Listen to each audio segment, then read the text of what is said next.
Hello and welcome to Lunch Break, brought to you by Lissio's Bakery. It all starts with the bread. I am your host, Rhea Hughes. I am happy to be joined by Angry Greg Ryan. Now, for those of you who are unaware, let me just tell you, you all watch the post game on Comcast, with Michael Barkan, Ray Didinger, Trey Thomas, the governor, Ed Rendell. But the breakout star this year has been Angry Greg Ryan when they do their hits from P.J. Wheelahands in Downingtown. And let's face it, Angry Greg's had a lot to be angry about this season.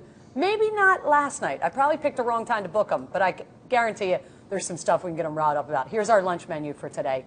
Starting up first, VY, Victor Young, Vince Young, it's bizarre to say that, leading the Eagles to a fourth quarter comeback and a win. And then Action Jackson. The good, the bad that we get with Deshaun. We'll talk about that. And it's Monday, so it's blog, so we'll talk a little about this. Angry Greg, if I had said to you before the game that Vince Young is going to go on an epic fourth quarter drive, would you have believed me? No. Any Eagles quarterback was going to go on a fourth quarter drive. No. I mean, he's the one pat once he got in the game, first game. Yeah. The interception. Oh yeah, it was horrible. No, we didn't want to see him again. I believe it was the first completion he made to an Eagles receiver last night was the first completion he didn't make to somebody on another team. And it was an epic drive, and it was great. It chewed up 9 minutes on the clock, which was we're seeing the first downs 4 or 5, whatever number they it was, converted and then the 6 touchdown. third downs on that, which was amazing. And got the touchdown out of it. So there was no question on. Let's not go overboard though on Vince Young. Yeah. Okay, it's if Vic is healthy, we better have him back.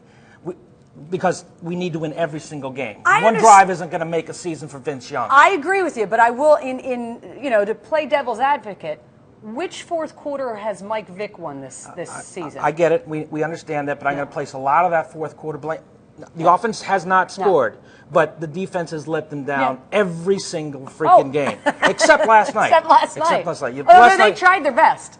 They on that last drive when they hit Victor Cruz with that long pass. Do you go, here we go again? We did. And the table just said, we're looking at each other like this cannot be happening. Can't be happening. Not again. But, for some reason, we've got some good mojo up there in the Meadowlands, too. So and there's some history there, obviously, with us. And so,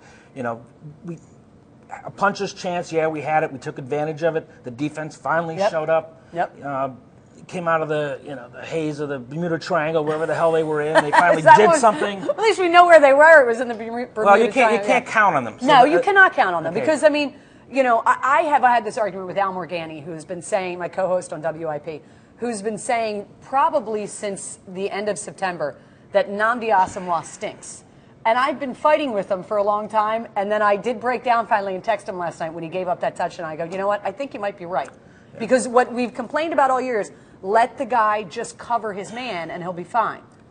What was he doing on that play? Okay, but I don't know specifically on the play, but I remember he did get beat. The touchdown was scored. He looked, again, out of place. Lost. But I don't know if there was any zone coverage in that or not. Watching on TV, I could not tell. But, yes, he did get beat. But what about – now think about this for a second, though. Reed brought this guy in here. Well, or Reed had a huge part of bringing this guy in here. Banner along with and the rest. Roseman, Okay, and everyone knows this. I got to put him in the better position. And what do we get? And for the most part, week after week after week, this team's like turtles. You've heard the old turtles on a post. What the hell are they doing up there? They do this up there on the top of the post. Who put them there?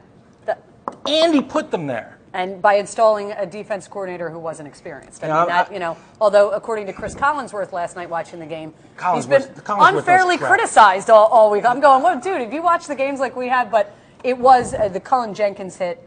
We've been waiting. I think what I liked the most out of that defense last night is I actually saw some nastiness. He did, and I love the Cullen Jenkins hit was one thing. Beautiful. I even liked the little, smack on Sheila there at the end there. I love Sheila. The guy's a wimp. The guy is absolutely. He goes anytime he gets pressure, he goes like this. Now we could have put more pressure on him. Sure. We did not. Still not. I'm not convinced that we have a really good. There's no blitzing scheme in my point. I don't even know if they even call one or two of them, but it's non-existent. Now remember, the players bitched when Opie was here. McDermott. That they didn't get after the quarterback. Well, his scheme was supposedly too complicated for these guys, right? So now they supposedly dumbed it down, and now we don't touch anybody. No, exactly. Their shirts are white every day. Did you think? I mean, it was just something I noticed from watching Josélio Hansen. I liked him better in there than DRC. I mean, I do too. although that has not always been the case with Cecilio. And there have been, my buddies and I, we've been going down the link. This is the first year we don't have tickets, by the way. And we used to curse the hell out of Cecilio. Now he looks better. And he looks much better. The defense just looked like it had a little bit of edge last night. Now let me get to another guy who we love and sometimes love to hate. Deshaun Jackson. He misses last week, or they bench him for last week's game, inactive, because he missed a meeting, which I think they did that because they thought that was a game they were going to win, and it cost them dearly. And it may, if they wind up missing the playoffs by a game, it's huge. You get to last night's game. He has the 50-yard catch, and he immediately flips the ball at their defensive coordinator. That, by the way, that penalty still is bizarre to me because it's a weird penalty, but they offset, it gets taken away. What were you saying? I would have loved to have been sitting at the table with you when that happened. Well, you couldn't have had a camera on me because the words were the FCC unpronounceable. So, yeah, I mean, there's the sweet and sour with Deshaun. One of the fastest guys out there. Is he a playmaker? He wants to be known as a playmaker. Sure, he is a playmaker. It's that, I got to tell you, it's a little bit of that punk attitude that just rubs people the wrong way. I love the guy. I love his talent. I want to give him the money. I do want to give him the money. Larry Fitzgerald money? No, he's not a Larry Fitzgerald type. No. However, grow up a little bit more. Just don't be such a punk out there. Yeah, I mean, and because what was driving me nuts about it was he does that. It offsets. They lose the 50 yards, and on his way back to the huddle, he bumps into the ref. I said this morning, he reminds me of when I was like 12 or 13 and I got in trouble, and I had to get one last shot in at my parents because I'm a kid. I'm a stupid, immature 12 or 13-year-old. He's 25. There'll be a point, though. He's not an open sewer pipe like T.O. was. No, well, there's not many of those. That's a great way to put it. But that's not the case with Deshaun. In fact, the players, I think from what I've read and heard, they seem to really like the guy. Yeah. But, is he a diva? He's a wide receiver. But there's going to come a point, like his comments after the game, I'm the light, or I'm shining the light. I'm the light. There's a point where the rest of the guys are just going to say, hey, we got a piece of that light, too. Exactly. Now, they're not going to say it right now because they're a below 500 team and they're hanging on by a prayer. But at some point that's going to wear thin with those guys. But it's clear to me. You look at it; they don't have him last week. They don't win. I'm not saying he's solely responsible, but he does something to the Giants. I mean, why? What would you have said if you were a Giants fan and you kicked to him again? Well, they did too. I mean, that's what it made. I mean, not to be over dramatic here, but if I was coughing, I'd put a helmet on because there should have been stuff come out of the stands. To me, it's almost as fun watching an Eagles-Giants game just for Coughlin. He's huge entertainment. I love it. All right, it's Monday, so it's Blog Log. Our Monday Blog Log is Phillies Nation. I want to get a little Phillies talk in. They still continue to do stuff. Cole Hamels, their whole Blog Log today is Hamels. This season has taken him to another level. Do you believe that? Or do you still have some questions about him?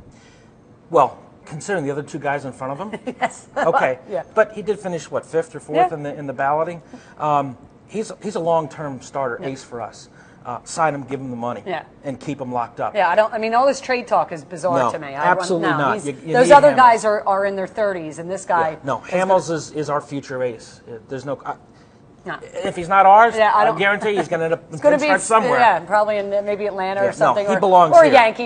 They usually wind up getting everybody. He belongs here. Yeah, can be a head case at times, but he belongs here. He's our head case. Not as big a head case as Deshaun. All right, I want to thank Angry Greg Ryan for joining us. Check out the post-game show.